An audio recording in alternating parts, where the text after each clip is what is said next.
Pemirsa, sudah menjadi korban copet di Pasar Pagi Silaberanti, Arum Wulandari, salah satu mahasiswi universitas yang berada di kota Palembang, laju kehilangan HP kesayangannya.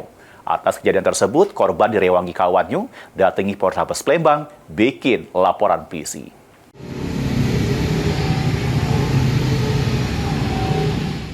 Malang yang dialami Arum Wulandari, salah satu mahasiswi universitas yang berada di kota Palembang, sudah kehilangan HP kesayangannya dan atas kejadian tersebut, korban direwangi kawannya laju datangi Polrestabes Palembang bikin laporan polisi. Dari keterangan korban, kejadiannya bermula korban yang sedang berjalan sama kawannya di Jalan Silaberanti, Kecamatan Jakabaring, Palembang, tepatnya di Pasar Pagi Silaberanti.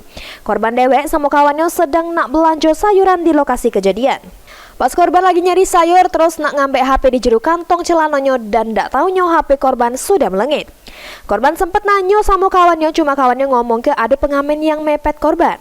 Korban dewek juga menduga pengamen yang ngembat HP-nya. Dan atas kejadian tersebut, korban laju kehilangan HP merek Redmi Note 12 warna orange dengan total kerugian diperkirakan ke Rp2.700.000.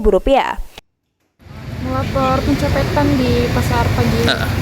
Cerita kan deh, cak mana kita bisa dicopet itu? Kronologinya tadi saya kan lagi berbelanja nih, beli sayuran.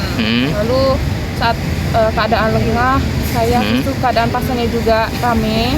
Nah disitulah pencopetnya tuh mengambil handphone saya. Nah saat saya sadar itu pas saya lagi makan mengecek saku kan saya tidak ada. HP apa yang hilang itu?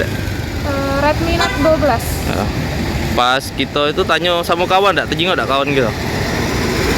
Tadi dia tidak terjenguk kalau copetnya itu ngambil handphone, tapi dia curiga sama pengamen itu kalau mepet terus kami gitu. Oh, ada pengamen yang mepet terus waktu di pasar itu.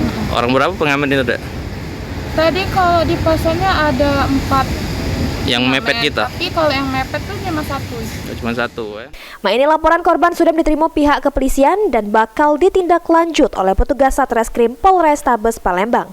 Suryadi, PAL TV.